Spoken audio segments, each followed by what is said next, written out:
As I mentioned at the very beginning of Mass, our meditations of Holy Week and the tragedies that occurred are still fresh in our mind. And many times in my ministry, people have asked me during this season, how can I return gratitude for the Lord for all that He did for me and for those I love? How can I show my appreciation? Well, the readings just proclaimed give us a hint how I can show my appreciation for what the Lord has done for me and those that He's done for those who are significant in my life. Let me start from the beginning. For some of us, who you know very well, this isn't a very significant time at all, except we see a lot of bunnies and Easter eggs, and we wear our favorite clothes, and we know there's going to be a large festive dinner tonight. So we're saving what we're eating so that we could have an empty stomach. That's what's significant for many today. For others, who we know very well, all creation groaned 2,000 years ago at the moment that Jesus rose from the tomb. It was the most significant moment for believers since caveman learned to pray. Christ's passion, death, and resurrection, believe it or not, bridged the gap between God and our race, between God, the divine, and heaven and earth. Major significance for history, for civilizations, and certainly for our faith. For some of us, this chasm that had occurred between earth and the divine was generated by us and our free will to seek the easy way out, to seek self-gratifying sin, rather than seeking selfless choices exemplifying Jesus. In meditating on these readings, I suddenly realized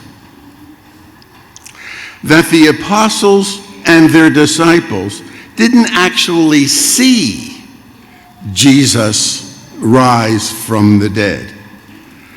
And the only way that their faith increased and they were courageous enough to withstand death was that they were eyewitnesses to the resurrected Jesus. The people at the foot of the cross were His family, His relatives, the families of the others being crucified, but also among the crowd at the resurrection were political and religious figures making sure that this radical revolutionary was dead. They witnessed it. But they didn't reckon on him being different than all the other Hebrews who claimed to be the Messiah.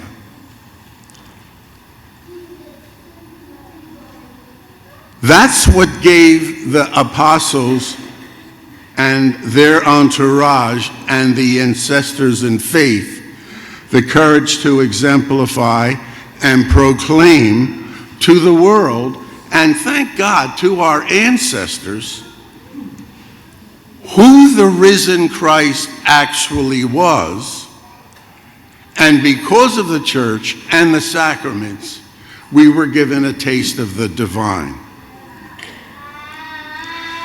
In my meditation, I thought, well, what about the people who never saw Jesus, post-resurrectional Jesus, who didn't experience Jesus in their hearts? What was their destiny? Better yet, I wondered about my relatives, my friends and neighbors who haven't experienced Jesus, who haven't encountered things like this, communal prayer of those of one heart and one mind and one common goal.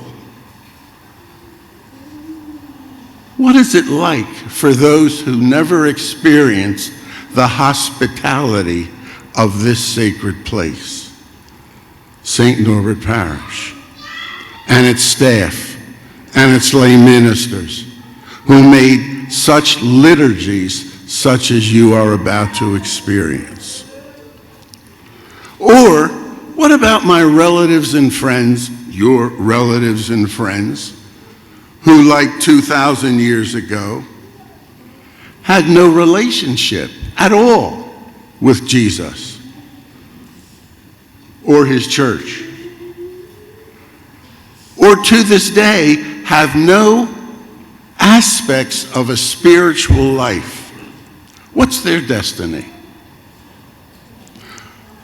Well, we know that Jesus, from his lips, said, "This is a sacrifice once and for all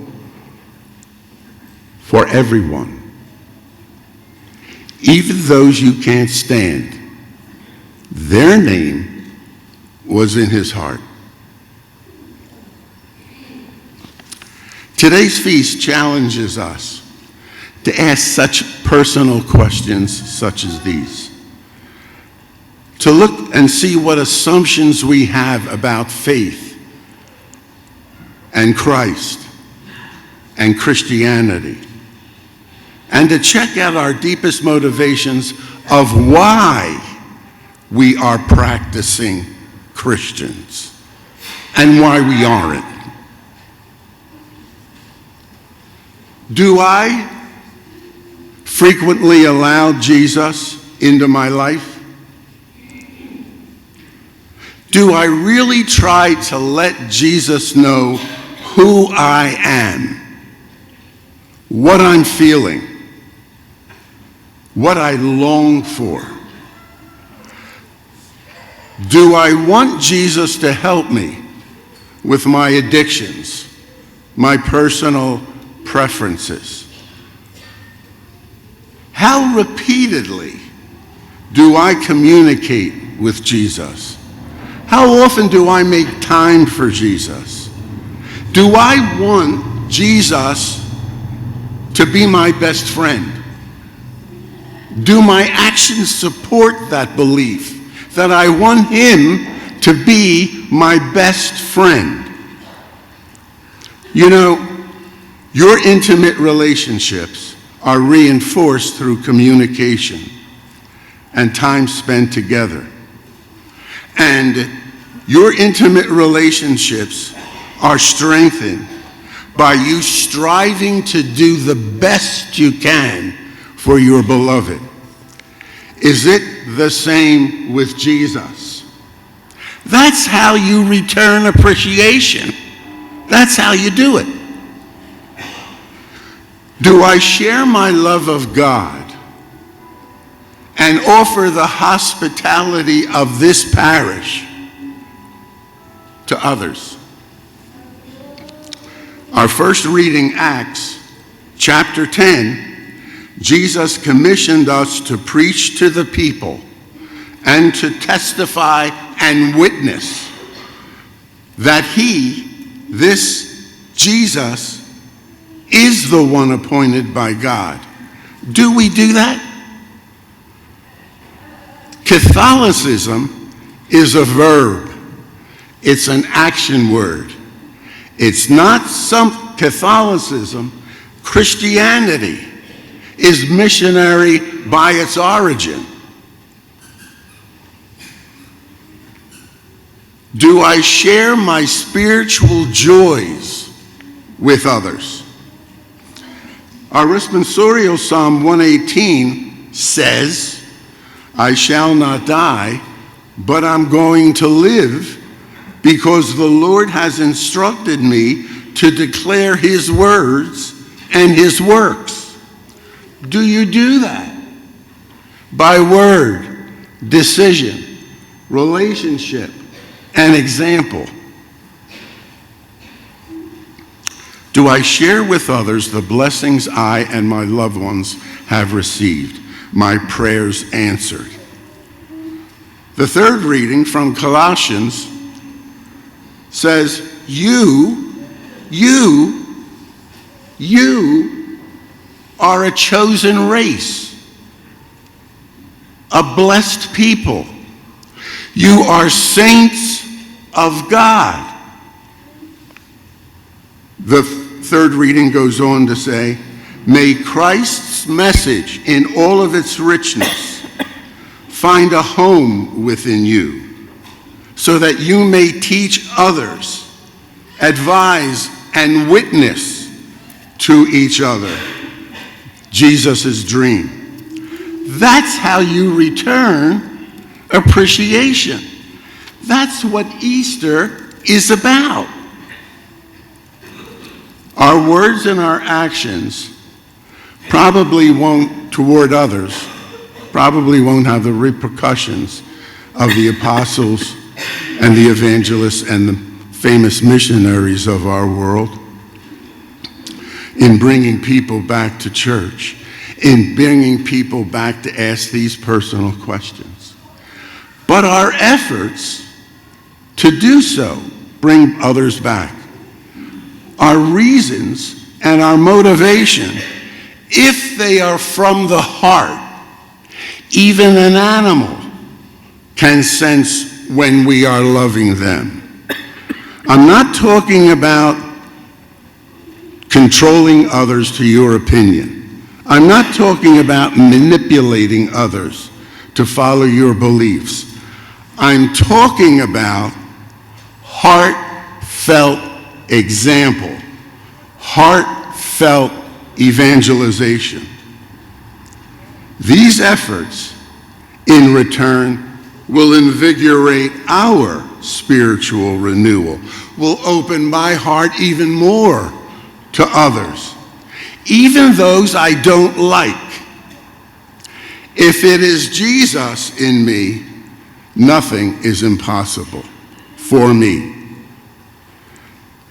These outreach efforts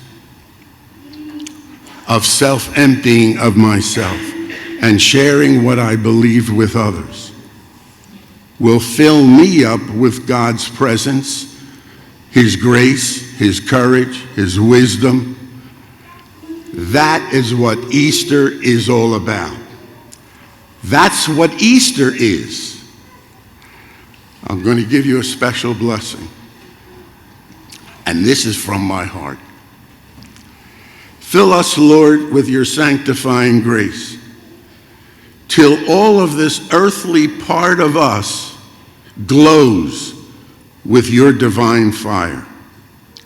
Breathe on us, breath of God, so we will never die, but live to share you with others, you and the perfect life of your eternity.